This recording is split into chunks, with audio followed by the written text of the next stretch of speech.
Ja, hallo, herzlich willkommen zu einem Testvideo von Cassie Rain. Das Spiel, was jetzt am 5. Mai um 19 Uhr bei Steam released wird. Ich habe das für euch jetzt mal angetestet und werde euch jetzt verschiedene Ausschnitte aus dem Spiel zeigen. Ja, mein Fazit, also ist auf jeden Fall recht lang das Spiel. Ich habe jetzt ungefähr so 11, 12 Stunden gebraucht, um das Spiel durchzuspielen. Die Rätsel sind auch sehr logisch. Wirklich eine sehr, sehr schöne Geschichte. Es ist wirklich wie so ein Film erzählt. Also sehr spannender Detektiv-Krimi-Misery-Film, sag ich mal. Es spielt in den 90ern, um genau zu sein 1995.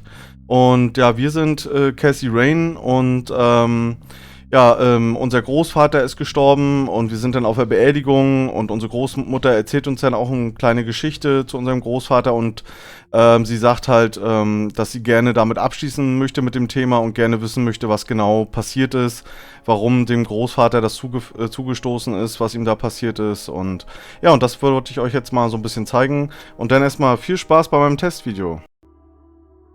So, wir sind jetzt gerade am Grab angekommen von unserem Großvater. Die Beerdigung findet statt. We are gathered here today to honor a person of great integrity, a pillar of the community, and a decorated war hero. His name was Joseph Irving Rain. We all remember his warm heart, his compassion, and his eagerness to help others. His passing, while our loss, is surely heaven's gain. Now we entrust our brother Joseph to God's mercy. We commit his body to the ground, earth to earth, ashes to ashes, dust to dust, in sure and certain hope of the resurrection to eternal life through our Lord Jesus Christ, who will transform our frail bodies so they may be conformed to his glorious body, who died, was buried, and rose again for us. To him be glory forever. Amen.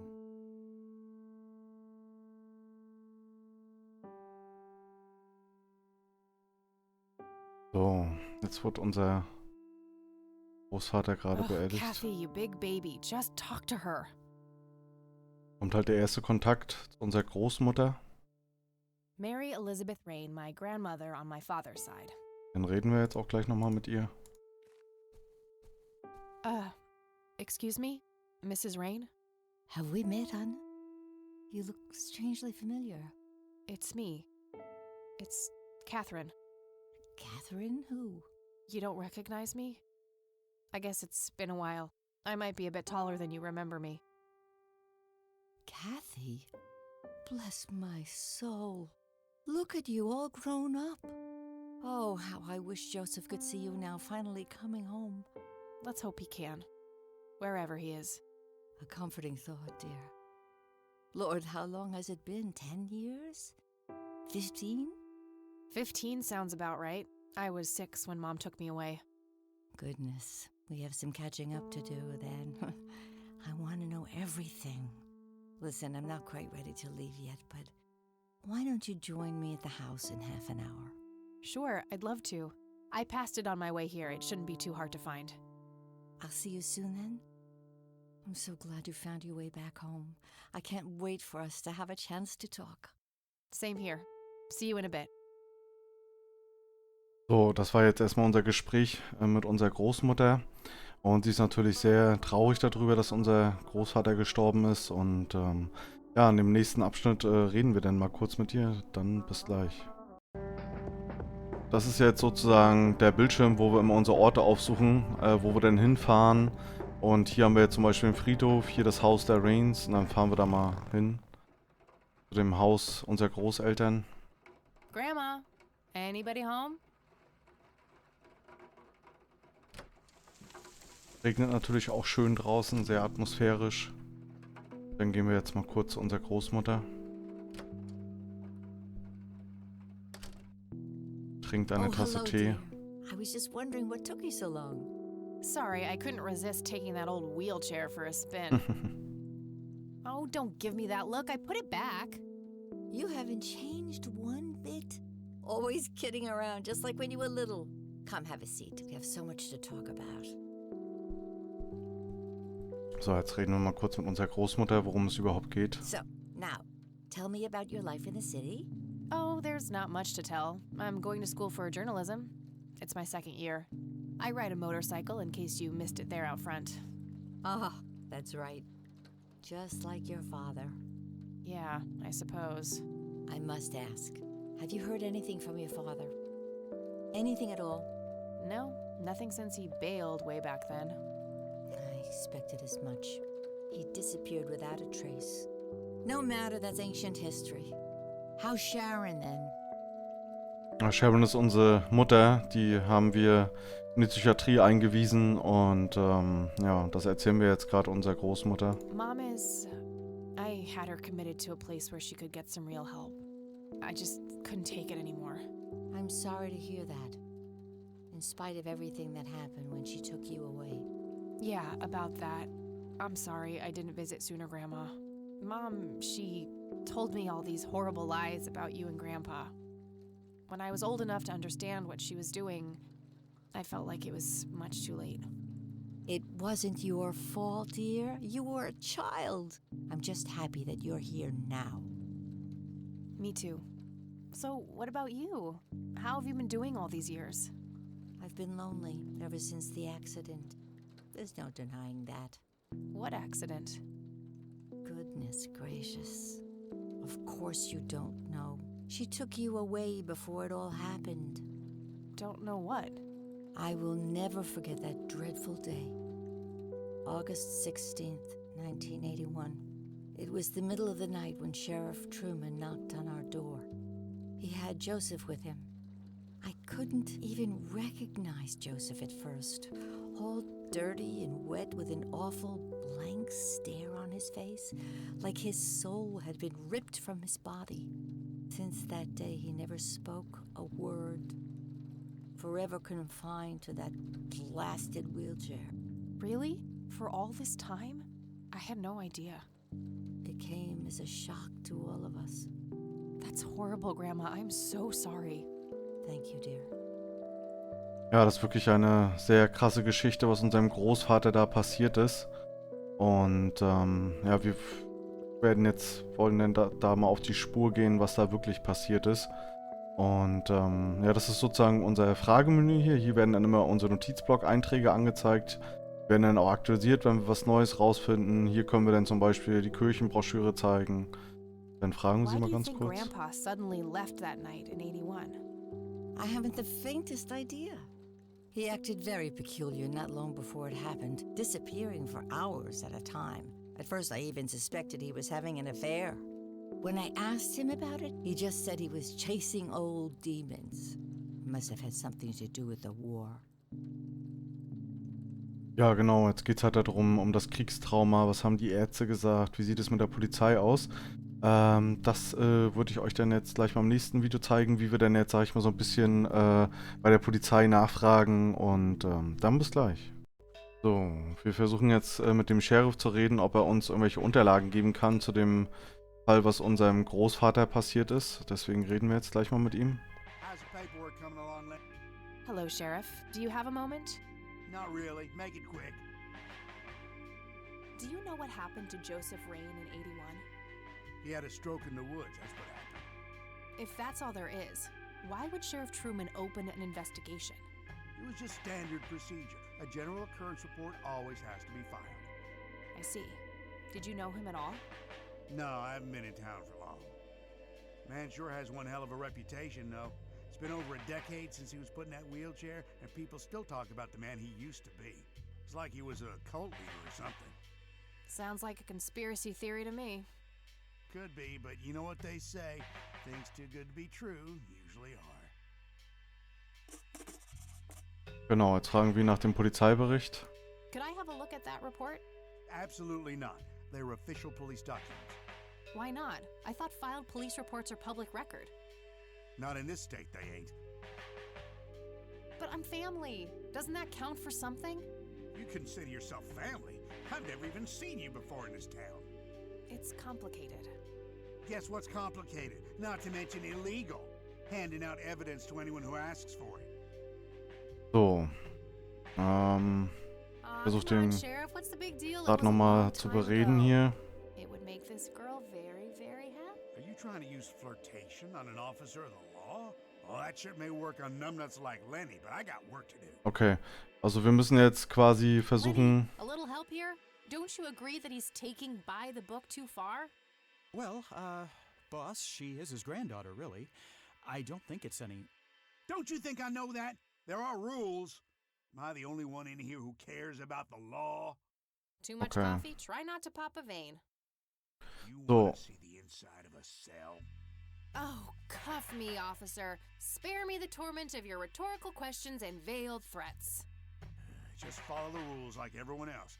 I've had enough of this Wir nonsense. müssen jetzt irgendwie versuchen, an die Unterlagen zu kommen. Und das ist jetzt quasi unser nächstes Rätsel, wie wir hier an die Akten kommen. Lots of police reports, organized alphabetically by the looks of it. Das heißt quasi, wir müssen diesen Lenny jetzt versuchen abzulenken, damit wir an die Polizeiunterlagen kommen. Wir reden jetzt nochmal kurz mit ihm Hey, Lenny. Hello, Kathy. und mal fragen wegen dem Hey, I need to Polizeibericht. see the police report from 81 when my grandfather was found by the old sheriff. I'd love to help, Kathy. The files are right here behind me. But you better check with the sheriff first. So, und der Sheriff will das Okay, nicht. I'll do that. So, und dann kommt jetzt quasi unsere erste Quest, wie wir Lenny abhalten, sag ich mal. Looks like talking isn't gonna help me get that report. I'll have to take matters into my own hands. Also wie wir Lenny quasi ablenken, dass wir an die Akten rankommen, ne? So, und dann suchen wir mal. Okay, jetzt meckert er. How can I help, boss? Ah ne, okay, jetzt können wir rein. Weil der redet immer mit dem Sheriff. So, hier sind auch zum Beispiel Aktenschränke. So mit ihm hier, ja, er wird halt Penner genannt. Hey, What? I can't hear you. So, jetzt mal erstmal den Fernseher abstellen hier. Das Rätsel zeige ich euch einmal mal komplett. Und dann wisst ihr schon so ungefähr, wie die Rätsel auch aufgebaut sind, sag ich mal. so why'd they put you in that cell? It's all just a big misunderstanding. Is that so? Yeah, I didn't mean to steal anything. I was just using my pockets to move the beer to the checkout. That's the worst excuse I have ever heard. For your information, I happen to have a deadly fear of shopping carts. I take my last statement back. This excuse is even worse. Hey, it wasn't your father who was killed by a shopping cart when you were 8. Vom Einkaufswagen getötet, alles klar. To be fair, mine wasn't either. It was just Uncle Bob. But that doesn't mean it was any less traumatic, mind you. To this day, I still get nervous breakdowns in grocery stores. I think I've heard enough, buddy. You're right. We should stop before the flashbacks begin. Ja, also der Typ ist wirklich echt cool. So ein bisschen lustig auch, sich mit ihm zu unterhalten. Und jetzt versuchen wir ihn mal vom Lenny abzulenken. Und da kommt jetzt auch gleich noch eine sehr lustige Szene. To keep the blonde cop out there busy for a while. I do? $10 says you do. I'd say my services in this matter are worth at least $20. 9, 15. 8, Fine, 10. 7. Deal. Good. Okay, wir So, sind... what am I doing again? Distract that young cop in the lobby. I don't care how you do it, as long as you keep him occupied for a while. Okay then, let me know when. Will do. Wir haben jetzt quasi ihn überredet bekommen, uns zu helfen. Und wir haben bei $20 wollte er haben und wir haben gesagt 10. Und dann haben wir uns letztendlich, er ging runter mit dem Preis, wir gingen auch runter mit dem Preis und haben uns dann bei $7 geeinigt. Also ist natürlich sehr lustig, der Typ. So, dann versuchen wir ihn jetzt mal so ein bisschen abzulenken hier. Hey, Oh. the jail is off limits. You shouldn't be in there. Oh, sorry. I just heard someone yelling. I think that guy in the cell needs some help. Ah, what now? Dann, jetzt haben wir freien Zugang zu den Akten. Gucken uns erstmal die Akten fix an. Ob wir unsere Akte finden über unserem Großvater. Okay, let's have a look. So. 16.08.81. Ein paar Kilometer von Cornwall Springs entfernt wurde in der Nähe der unbefestigten Straße eine Person aufgefunden, die mit weit aufgerissenen Augen blind herumirrte. Diese Person wurde als Joseph Rain identifiziert. Er zeigte keinerlei Reaktion, weder als er angesprochen wurde, noch auf Berührung. Mr. Rain war von Kopf bis Fuß dreckig und schien bis an die Knie nass zu sein. Mr. Rain umklammerte ein kleines Diktiergerät, in das eine Kassette eingelegt war. Er zeigte sich kooperativ und konnte zum Streifenwagen geführt werden. Anschließend wurde er in die Stadt gebracht. Mrs. Rain wurde abgeholt und gemeinsam mit Mr. Rain in die Notaufnahme des Gemeinschaftskrankenhauses gebracht. Bei einer Routineinspektion des Sheriff-Streifenwagens wurde ein Diktiergerät gefunden, das auf dem Rücksitz liegen gelassen wurde. Dieses wurde als Beweisstück in Schließfach 5 archiviert. Okay, also Schließfach 5 brauchen wir jetzt. I'm gonna have to get my hands on that recorder. So. Okay, let's find the key to locker number 5. Got it. So, hat sie gefunden. Jetzt können wir nämlich hinten an die Aktenschränke gehen, wenn er fertig ist mit dem Gefängnis. Genau, jetzt ist er fertig. Jetzt können wir da hinten rein. So, jetzt warten wir wieder kurz, dass er wieder mit dem Sheriff redet. So. Okay. Dann gehen wir mal an das Schließfach. Haben wir hier einen kleinen Schlüssel bekommen. Den können wir jetzt hiermit kombinieren. Und das war dann quasi so, ja, eins der ersten Rätsel, ne? Jetzt gucken wir mal, jetzt haben wir hier ein Diktiergerät. Das ist auch sehr wichtig in dem Spiel, das brauchen wir sehr oft. Und dann kann man das hier abspielen. Note to self. Remember, the perfect bouquet consists of 3 red roses, a blue violet, and 2 yellow tulips. I've been working on my research in the attic at night. I just don't want her to worry. She has enough to think about with everything that's been going on lately. With Sharon and Kathy. Anyway, I'm getting closer to finding the source. I have a theory, but I need help. I'm gonna have to involve somebody else. Okay. So, jetzt sollen wir zum Dachboden unserer Wohnung. Gut, an der Stelle mache ich erstmal einen Break und dann bis zur nächsten Szene. So, hier haben wir jetzt, wir sind jetzt auf eine Spur gekommen. Um was es sich genau handelt, wollte ich jetzt erstmal nicht sagen. Das werdet ihr dann selber erfahren.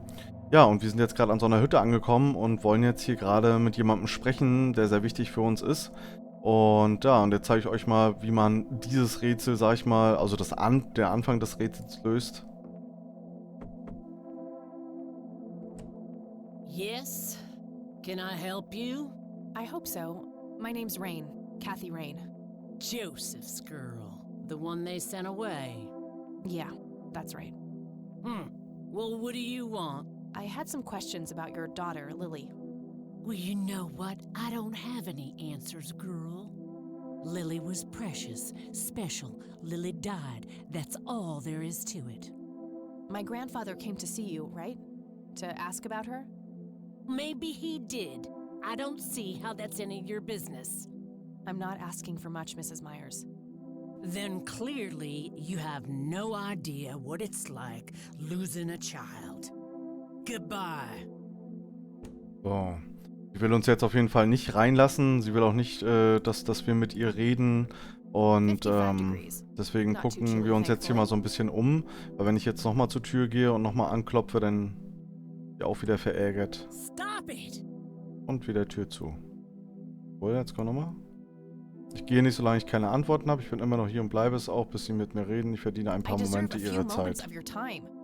What you deserve is a slap in the face. Und egal, wie oft wir das jetzt hier probieren, das bringt halt nichts. Deswegen müssen wir uns jetzt hier mal so ein bisschen umgucken. Und die Tür geht wieder zu, genau. Und jetzt gucken wir uns mal um, was wir haben. Mit Leertaste könnt ihr hier das euch auch einblenden lassen. Hier seht ihr zum Beispiel Zigarettenstummel, Aschenbecher. Gucken wir uns mal an, was ist hier. Siehst du, wir haben jetzt was gemeinsam mit ihr. Auch noch der Aschenbecher. Und dann würde ich sagen, probieren wir einfach mal, ob sie vielleicht eine Zigarette von uns will. Jetzt können wir hier unten unser Inventar öffnen und ihr eine Zigarette anbieten. Care to join me for a smoke, Mrs. Myers? Well, I'm gonna have to think about it. Und schon... What brand? Corley Cinders. Extra long. You got taste. I'll give you that. I suppose one smoke can't hurt. Und schon haben wir eine neue And that's Bekanntschaft. when he realized it was his own bong. Oh my, oh now that was a good one. You know what, Kathy? You're okay. Sorry for being such a cranky old bag before. I get a short fuse when I run out of smokes. Now, that's an understatement. Good thing I had my morning smoke, otherwise we would have had a fist fight on our hands. Oh, it's getting chilly. Why don't we head inside? Sure, let's go. Und hier haben wir auch schon wieder eine Szene mit unserem Altbekannten aus dem Gefängnis, der jetzt mittlerweile frei ist. Und jetzt auch nochmal so ein paar lustige Szenen, die ich euch nochmal zeigen wollte. Und halt auch nochmal so ein kleines Rätsel, wie man hier weiterkommt. So, den Müll brauchen wir, glaube ich, nicht durchsuchen. Und dann reden wir mal mit ihm. We meet again, Mr. Homeless Guy. Homeless? That's the worst thing I ever heard of. And totally untrue. So, what's up with the trash can? Digging for treasure? Well, I'm just going through a rough patch. By the way, you owe me $10. Nah, you agreed to 7. You're busting my balls here. Better get those balls checked out in this clinic then. So cold. Like a stake through the heart. What do they call you anyway? Goober. Everyone calls me Goober. Alright, I'm Kathy. Pleasure to meet you. So, jetzt können wir ihn nach seiner Lebensgeschichte fragen. So, what's your story anyway? My story? Yeah, don't all bums have a story? For your information, this is all just a dry streak in my showbiz career. Is that so? I don't recognize you at all. I used to have more hair. That I actually believe. Come on, man. Frankie Gold is my stage name. Surely you must have heard of me. Not really, no. Come on. I have starred in dozens of Hollywood movies. The Silence of the Lambert, Jacob's Bladder, The Usual Surprises, Natural Bald Killers. Not ringing any bells. Kids these days, no appreciation for quality cinema. Breaks my heart. Fragen wir nochmal nach den einzelnen Filmen, die er gemacht hat. So, tell me about this acting career of yours. What about it? Gibt jetzt halt 4 Filme, die er angeblich mitgewirkt hat oder die er gemacht hat. Das Schweigen von Lambert, eine verhängnisvolle Blase, die üblichen Überraschungen und Jäger des verlorenen Haupthaars. Also ihr wisst bestimmt, um welche Filme es sich handelt, ne? Schweigen der Lämmer, verhängnisvolle Affäre, glaube ich, war das, die üblichen Verdächtigen und Jäger des verlorenen Schatzes. Ja, und dann kann man sich jetzt halt hier anhören, zum Beispiel, was jetzt, ich guck mal, die üblichen Verdächtigen. A lighthearted comedy taking place during the surprise birthday party of a 34-year-old Sid McBacon. The story is told from 8 different perspectives to keep the audience guessing who the protagonist actually is. The movie ends with the biggest surprise of them all. Sid suddenly dies of an epileptic seizure. I guess it's more of a dark comedy. Ja, okay, und so kann man sich jetzt halt mit ihm so ein bisschen drüber unterhalten. So, gehen wir. Okay, I'm off. Bye. Jetzt geht's halt darum, wir wollen jetzt hier ins Krankenhaus, weil wir mit einer bestimmten Person, die hier im Krankenhaus ist, reden wollen. Wenn wir aber jetzt hier einfach hochgehen, wir wissen gar nicht, welches Zimmer er hat und deswegen, ja, jetzt kommt sie gleich wieder runter. No point. I wouldn't even know what room to go to. Genau, und die richtigen Daten finden wir halt hier zum Beispiel im Computer. Jetzt reden wir mal mit der Krankenschwester. Excuse me, nurse? Hey, nurse! Ja, sie hört die ganze Zeit hier Kopfhörer. Und egal, was wir zu ihr sagen, Somebody around here hates their job. No shit. What do you want? I'm here to see Charles Wade. Never heard of him. Anything else? Bullshit. I know he's here. Listen, it's okay. I'm a friend of the family. No, you're not, and I said he's not here. Don't make me call security. Okay, also sie sagt halt, dass er nicht hier ist, obwohl wir eigentlich wissen, dass er hier ist. I need to get rid of her somehow. Und ja, wir können jetzt hier auch, sag ich mal, mit nichts interagieren. Wenn wir sie jetzt nochmal ansprechen, passiert gar nichts. Genau. Deswegen fragen wir nochmal unseren, sag ich mal, ja, Filmstar hier draußen, ob er nicht für uns eine kleine Vorstellung machen kann, ob er uns nicht ein bisschen helfen kann. Hier, Live-Darbietung. How good an actor are you? The best. The very best. You know, that nurse in there, she said she loved you in all those movies, and that she always wished you'd give her a live performance. I knew it. She always gave me these strange looks. I thought it was contempt, but her face must just be cramping up from shyness. Yeah, that's definitely it. She'd love to see you act, I'm sure. I'm gonna have to oblige. Which movie do you Ja, think welcher she Film liked wird sie jetzt am liebsten sehen? Also ich kann euch einen Hinweis geben. Okay, die anderen habe ich mir noch gar nicht angehört. Deswegen kann ich jetzt nur diesen Film auswählen. Und ihr müsst auf jeden Fall während der Vorstellung noch eine bestimmte Sache machen. Weil ansonsten, ja, sie sich nicht beeindrucken lässt, wie ihr jetzt gleich sehen werdet. Wir gehen jetzt mal hinterher und gucken uns das mit an. I can't believe you guys did all this for me. Also sie sitzt immer noch gelangweilt am Rechner. What's the smell? Bacon? Da kann man jetzt kommt der Krampfanfall. Und da müsst ihr jetzt was machen, das will ich jetzt aber nicht verraten. Thank you. You've been a great audience. So, und dann müsst ihr halt selber mal gucken, wie ihr hier das Rätsel löst. Ich will euch ja auch nicht zu viel verraten.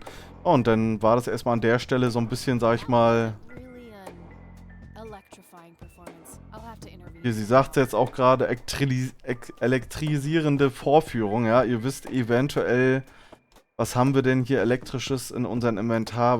Wie können wir seine Vorstellung noch ein bisschen erweitern? Ja, okay. Und das war erstmal der Part und dann gleich bis zum nächsten. So, jetzt fahren wir mal, sag ich mal, an einen mysteriösen Ort. Ja, ich will euch noch nicht zu viel verraten, ihr werdet gleich selbst sehen.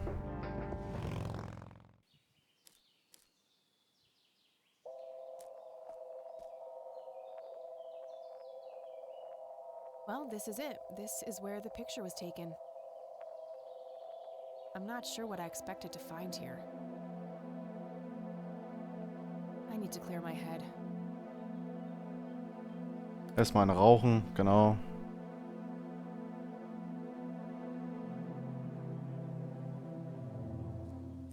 Oh, wer kommt da? What the? We've met before, haven't we? Nee, wirklich nicht. Nein, an einen gruseligen Glatzkopf mit Make-up würde ich mich erinnern, das bezweifle ich.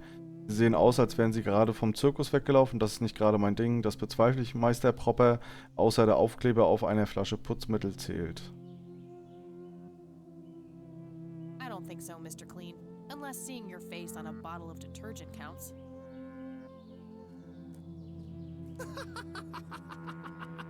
Always the joker, aren't you, Kathy? Who are you? How do you know my name? You told me, remember? I feel strange. Am I dreaming? It's the mending I will try to facilitate. You're not real. I'm lying asleep in my bed right now. Focus, Kathy. Listen to the drowned girl. You mean Lily? What about her? She's the anomaly, the missing refrain, the convergence point of things past and events yet to happen. Dial down the metaphors a notch, would you, Mr. Kafka? I get enough of that shit in English class. I knew you wouldn't disappoint. I'm glad, given how much trouble I went through to be here. You see, my name was taken from me, so I claimed a color in its stead. The next time we meet, you'll know the exact hue of red. You're on the right path, Kathy. Follow your grandfather, and everything will work out in the end. So, das war jetzt das erste Aufeinandertreffen mit einer mysteriösen Person. Wait, what? How did I get here? Am I going crazy? Am I turning into Mom? So, und was es alles damit auf sich hat und wie es weitergeht, das findet man selbst heraus. Also mir hat das Spiel sehr gut gefallen, es waren sehr logische Rätsel, es hat einen guten Umfang gehabt. Eventuell, wenn alles gut läuft, gibt es vielleicht auch eine Fortsetzung. Und ja, ich wünsche euch auf jeden Fall viel Spaß. Ich hoffe, ich habe euch jetzt nicht zu viel verraten. Die Schlüsselszenen habe ich jetzt mal so nicht gezeigt. Und ja, und dann wünsche ich euch auf jeden Fall viel Spaß. Das Spiel könnt ihr, wie gesagt, auf Steam kaufen. Es ist jetzt noch im Rabatt, sag ich mal, bis es rauskommt. Und ja, und dann erstmal vielen Dank fürs Einschalten und dann bis zum nächsten Spiel und bis zur nächsten Episode mit mir, dem UnderwaterFrank. Auf dann, tschüss.